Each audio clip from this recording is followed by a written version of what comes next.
Akkam jirtu kabajamoota fi jaalatamtoota hordoftoota biiftuu Oroo bakkuma jirtanitti nageenyi keenya kan kabajaatiif kan jaalalaa isin haa ga'u isin jenna itti aansuudhaan oduu sa'a kana qabannee dhiyaannee jirra. Hanga dhuma sagantaa kanatti nu wajji turaan affeerraa kenna kun biiftuu Oroodha keessan jajjabeeffadhaa laayik sheer godhuu hin dagatina. Akkasumas gama maatii chaanaalaa kanaa warreen dhufin sabiskiraayib godhuudhaan miseensa maatii chaanaalaa kanaa ta'uudhaan oduu wayitaawaa argachuudhaan itti bohaaraan affeerraa kenna isin affeerree jirra gama maatii chaanaalaa kanaa koottaa kallattimaan gara mata duree oduu amma qabadhetti yeroo dabru oduun jalqaba. Lammiileen Itoophiyaa 250 ol waggaa waggaan biyya isaanii gadi dhiisuudhaan ni godaanu jedhee jira The Conversation. Sababoota lammiilee kana godaansaaf saaxilanillee tarreessee jira isiniin geenna. Oduun itti aanu lixa Oromiyaa Horroo Guduruu Wallaggaaf Wallagga Bahaatti weerarri finxaaleeyyii cimee itti fufuu jiraattonni himanii jiru. Akkasumas hidhattoonni finxaaleeyyii kun lafa hedduu to'atuudhaan yookaan immoo qabatuudhaan lafa qabatan irratti alaabaa limmuxii dhaabanii jiru jechuudhaan jiraattonni dubbatanii jiru dabalata odeeffannoo kana qabna. Oduun itti aanu waraanni bilisummaa Oromootii fi faannoon waliin mari'atuun waliigalteerra gahan jedhamee jira. Marii fi waliigaltee waraanni bilisummaa Oromootii fi faannoon waliin taasisan jedhame kunis mormis deeggarsas kaasee jira isiniin geenna. Oduun itti aanu oduu oolmaa Oromiyaati. Oduu oolmaa Oromiyaati lolli Oromiyaa bakkoota garaagaraatti loltoota mootummaatti waraana bilisummaa Oromoo gidduutti deemaa jiru akkuma itti fufetti jira. Waraanni bilisummaa Oromoo Oromiyaa bakkoota garaagaraatti haleellaa humnoota mootummaa irratti raawwataa jiruun injifannoo argadhee jedhee jira. Guutuu odeeffannoo qabadhee jira. Oduu kanneenii fi kan biroo wajjin isin wajjin kan turu ani Bariisoo Ganamooti.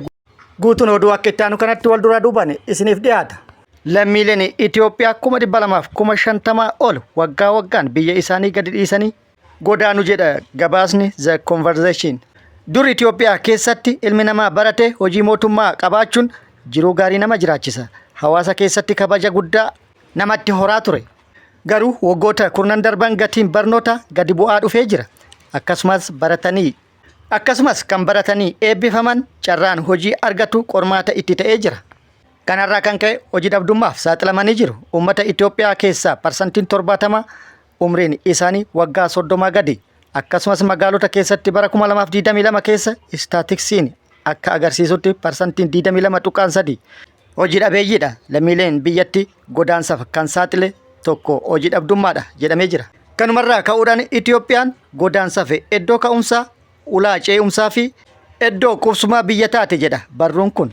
Waggaatti lammiileen Itoophiyaa 250 ol biyyarraa godaanu jedhee jira. Barruun kun sababa ijoo godaansas kaa'ee jira. Jalqabaa fi walakkeessa bara faranjoota 2000 keessa dargaggoonni Itoophiyaa karuma seeratiin hojii barbaacha gara biyyoota galoo galaanaa imaluu ture. Keessattuu Saawud Arabiyaan iddoo filatamtuu turte. Dhuma bara 2013 hanga jalqaba bara 2018 Itoophiyaan deemsa gara baha giddugaleessaa hojiif godhamu ni uggurte. Yeroo kana kaasee godaansi gara godaansa seeraan alaatti kallattii jijjiirate. Godaansi seeraan alaa ni eegalame. Keessumaa godaansi dubartootaa ni dabale. Tokko sadaffaan godaantota seeraan alaa dubartoota ta'ee argame. Walumaa galatti sababni godaansa lammiilee biyyattii tokko hojii dhabuu, 2 diinagdee fooyya'aa barbaaduu, 3 walitti bu'iinsi hammaatu, qaala'insi jireenyaa hammaatu, akkasumas baratanii hojii argachuu irraa abdii kutatu. 4 carraa fi galiiwwan hojii godaansa karaa seeratiin argamanis murtaa'oo fi hawwatoo ta'uu dhabu. Sababoonni kunneen kan godaansa hammeessan jedhee jira. Godaansa seera alaa kanaan lammiileen muraasni ittillee milkaa'an lammiilee hedduuf immoo balaafamaa ta'ee jira.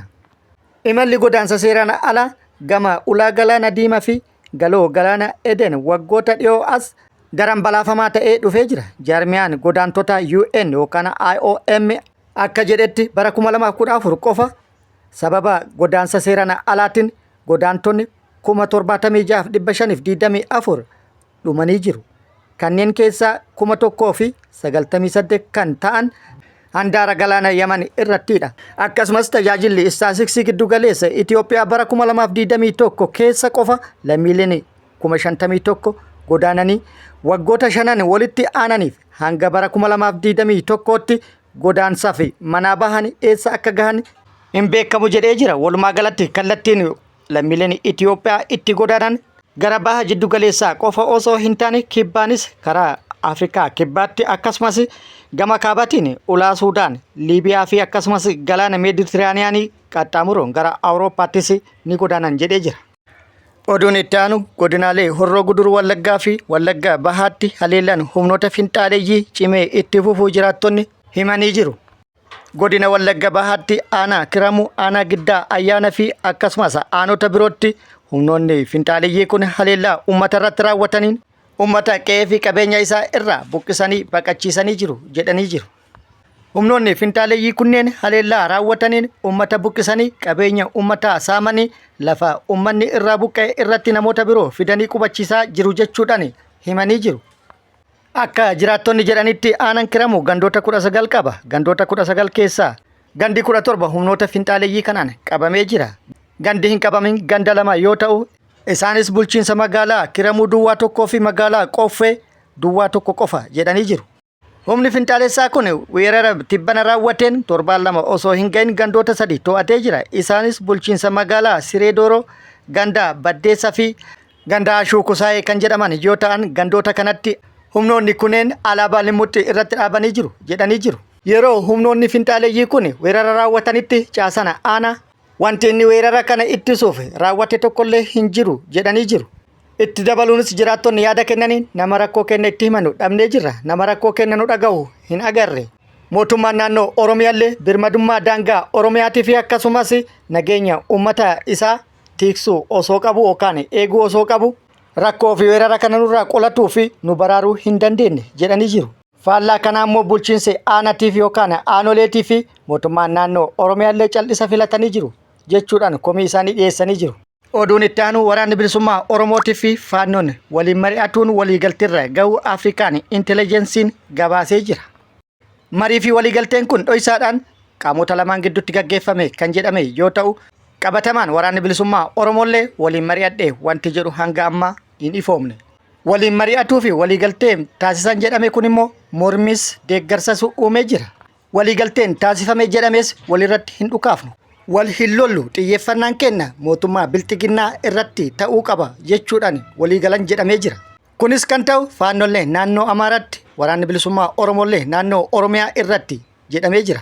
Waliigaltee taasifame jedhame kanarratti yaadni lama dhiyaatee jira. Tokko kan deeggarsaa, tokko kan mormiiti. Yaadni mormii faannoon mataan isaa qaama uummata Oromoo duguggaa sanyii irratti raawwate haadha ulfa Oromoo qalee garaa baase ilma Oromoo morma muree sibiilatti fannise gocha diinummaatii fi duguggaa sanyii Oromoo irratti raawwate kana dura waraana bilisummaa Oromootu balleessuuf birrii miliyoona 100 lakkaa'amu mootummaa naannoo Oromiyaa irraa fudhate waraana bilisummaa Oromootii fi uummata Oromoollee diinummaadhaan lafarraa balleessuuf duula bal'aa fufteedhaan daangaa Oromiyaa ce'uudhaan raawwataa ture.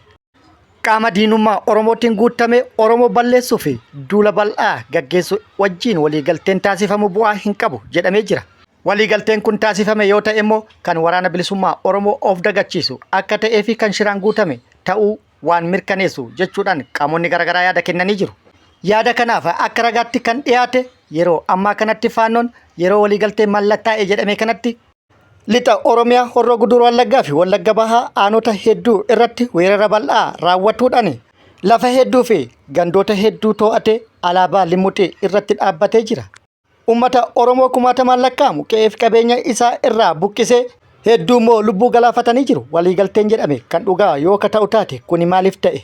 Waliigalteen taasifame jedhameeyyuu yoo ka dhugaa ta'u taate waraanni bilisummaa Oromoo gaafii kana deebisuu qaba jechuudhaan gaafatamee jira. Gareen lammataa marii fi waliigaltee kana kan deeggaran mootummaa biltiginnaa kana kuffisuuf yeroo qabsoo gabaabsuu fi umrii mootummaa biltiginnaa kana gabaabsuu fi qaama isa faallaa hunda waliin irratti qabsaa'uun rakkoo hin qabu jedhanii jiru.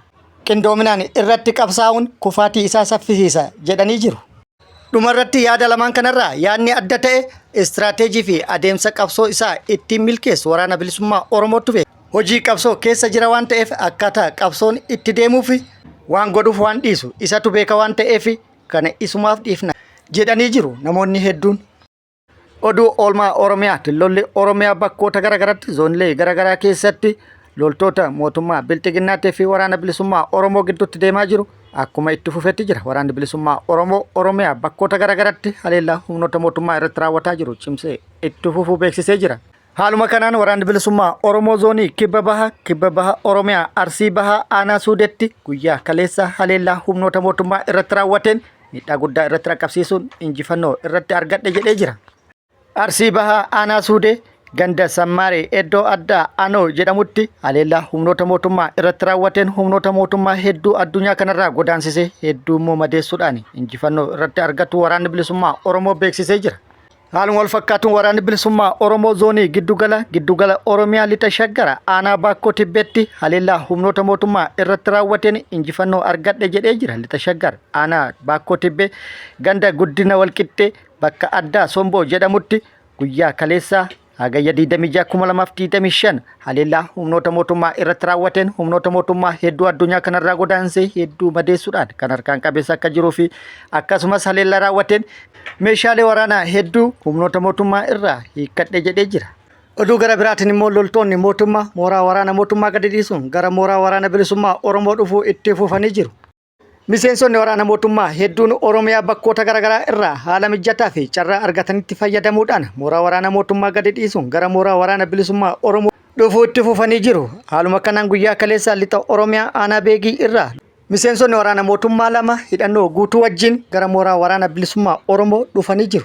Akkasumas guyyaa dheengaddaa loltuun waraana mootummaa tokko AKM 2 qabatuudhaan gara mooraa waraana bilisummaa Oromoo kan dhufe yoo ta'u guyyaa har'allee miseensi waraana mootummaa tokko hidhannoo guutuu wajjin gara mooraa waraana bilisummaa Oromoo dhufee jira. Waraanni bilisummaa Oromollee miseensota waraana mootummaa gara mooraa waraana bilisummaa Oromoo dhufaa jiran kanaaf simannaa ho'aa fi kabaja gootummaa taasisuun ofitti fudhatu isaa beeksisee jira. Kabajamoota fi jaalatamtoota hordoftoota Biiftuu Oroo oduun ammaaf qabadhe kan hanga ammaa kana guutuu oduu wajjin isin wajjin ka ture ani Bariisoo Ganamooti. Hanga yeroo itti aanutti deebinee wal agarrutti nageenyi Rabbii isin haa baay'atuun hawwii kenna. Nagatti nu turaanis dhaamsa kenna. Nagatti nu turaa.